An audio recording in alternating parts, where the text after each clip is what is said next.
Hi, I'm ZVex of ZVex Effects, and you are watching the Musician Network. Stay tuned.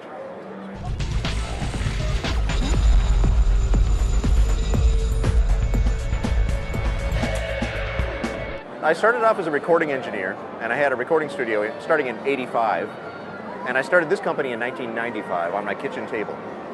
I made the Octane, it was my first product, in June of 1995, and in November of 1995, I introduced the Fuzz Factory. My first dealer was Nate at Willie's American Guitars, and that's in St. Paul, Minnesota. And he introduced me to a bunch of other dealers, and then I went on a road trip and ended up in New York and got into Rudy's Music Stop, and after I got into Rudy's, that was pretty much where everything took off. A guy named Joe Gore was writing for Guitar Player magazine at that time. He passed through Rudy's Music Stop, bought 3 of my pedals, went on a tour with a rock band across the country, and then wrote about them for a Guitar Player, and after that, we were pretty much set. I had developed tinnitus as a recording engineer. I was recording a lot of hardcore bands, and they were so loud, and I worked in front of NS10s turned up all the way. I don't know if anybody has NS10s anymore. They were a Yamaha product that everyone used to mix back then. And I turned them up all the way, and kick drums, snares, everything was super snappy, very bright. And I developed tinnitus in my right ear to the point where if I listened to a drum at all, my ear would scream all day. So I had to stop working. And that's how I ended up building electronics. And it was completely kind of out of the blue. I didn't think I was going to make any money out of it. I had to make some money. I had to make rent somehow. So I sold a few pedals, and it just got bigger and bigger and bigger, and kind of took off. I got really lucky. It was during a period where boutique makers were pretty small and few and far between. Mid-90s, it was pretty quiet. The internet was real quiet. Nothing was really going on.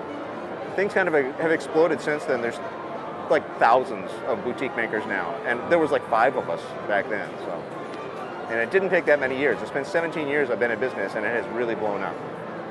My years as a recording engineer, I think, are probably what I always go back to. I used to wish that there were certain sounds that I could get, as a texture on a track. You'd be working on a song, and you'd hear in your mind something that you really wish was available. And that's pretty much what got me started in the first place.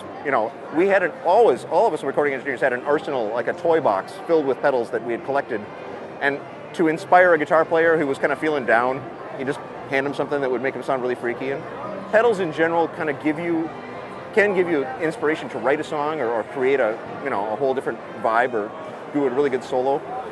So I guess coming kind of from that direction, knowing as a producer and engineer that guitarists needed to have a change, a change of scenery or a whole different vibe.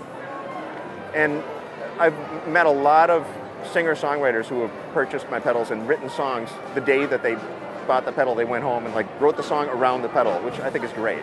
Especially when a pedal's a little bit out of control, it's great to write a song around that. It heads off in its own direction, and you're like, oh, I'll just follow it. There's probably going to be microcontrollers in everything, because you can. I have an engineer who works for me now, and we put a microcontroller in every pedal we possibly can now. We can control parameters.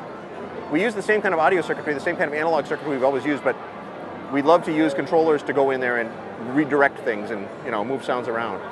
Well, we have 3 new products this year. These are production prototypes. We have the Loop Gate, the Double Rock, which was inspired by a product we made for Jay Mascis of Dinosaur Jr., and the Sonar. If I tried to explain them, my head would explode. The Loop Gate's got a microcontroller in it. The Sonar's got a microcontroller in it. This has 2 Box of Rocks in it. The Loop Gate's really fun. It's got 4 jacks on it because it has an input and an output and a send and a return. You can create a loop of pedals, which can be creating a huge, dense wash of noise. And the instant you put your fingers on the strings and mute the guitar out, it'll mute out the entire loop and silence it out. And it uses a curve on the release, which follows a natural curve of a decaying guitar. What I did was I had my engineer play his guitar into an oscilloscope set on a really slow sweep, and draw the line and follow the exact curve for the decay on this so that it sounds just like a guitar decaying, but you can control the speed at which it occurs.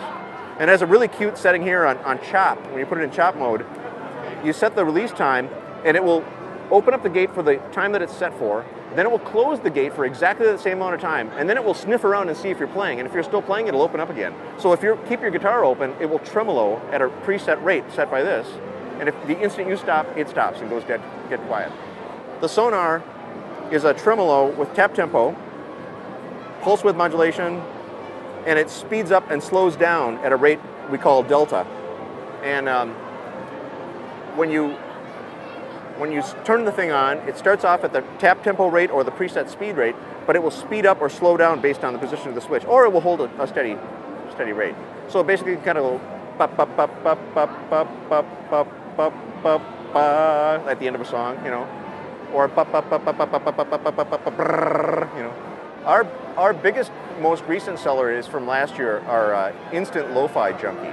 It's kind of a real-time clone of the Lo-Fi Loop Junkie, where it will create that sort of texture and sound in real time as you play through it. It also has a chorusing feature and a compression feature that kind of happened as a result of just creating a mix knob on the thing, which kind of freaked everybody else out. It's very cool. The biggest highlight was having Billy Corgan walk into my booth 2 years ago and say, "I'm your biggest fan." And I was like, "No, dude, I'm your biggest fan."